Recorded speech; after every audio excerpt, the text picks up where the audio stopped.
భవానీ దీక్ష అనేది విజయవాడలోని ఇంద్రకీలాద్రిపై కొలువైన కనకదుర్గ అమ్మవారి భక్తులు పాటించే ఒక పవిత్రమైన వ్రతం లేదా నియమనిష్టలతో కూడిన దీక్ష. శబరిమల అయ్యప్ప దీక్షల మాదిరిగానే భవానీ దీక్షలకు కూడా అత్యంత ప్రాధాన్యత ఉంది. ప్రతి సంవత్సరం కార్తీక మాసంలో లక్షలాది మంది భక్తులు ఈ దీక్షలను చేపడతారు. కార్తీక పౌర్ణమి, ఉత్థాన ఏకాదశి వంటి శుభదినాలలో గురుస్వాముల ద్వారా భక్తులు దీక్షామాలను ధరిస్తారు. దీక్షా కాలంలో ఎరుపు లేదా కాషాయ రంగు వస్త్రాలను మాత్రమే ధరిస్తారు. ఈ వస్త్రాలు స్వచ్ఛతకు, భక్తికి ప్రతీక.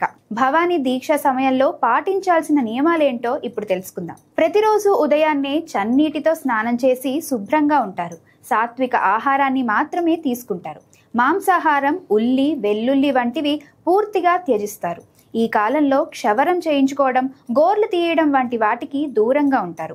ప్రతిరోజు దుర్గమ్మను ప్రత్యేకంగా పూజిస్తారు. అమ్మవారి స్తోత్రాలు పఠిస్తారు. నేలపైనే నిద్రించడం ఒక నియమం. సాధారణంగా మండల దీక్ష అంటే 41 రోజులు లేదా అర్ధమండల దీక్ష అంటే 21 రోజులు ఉంటుంది. కొంతమంది భక్తులు 108 రోజుల పాటు కూడా దీక్ష చేస్తారు.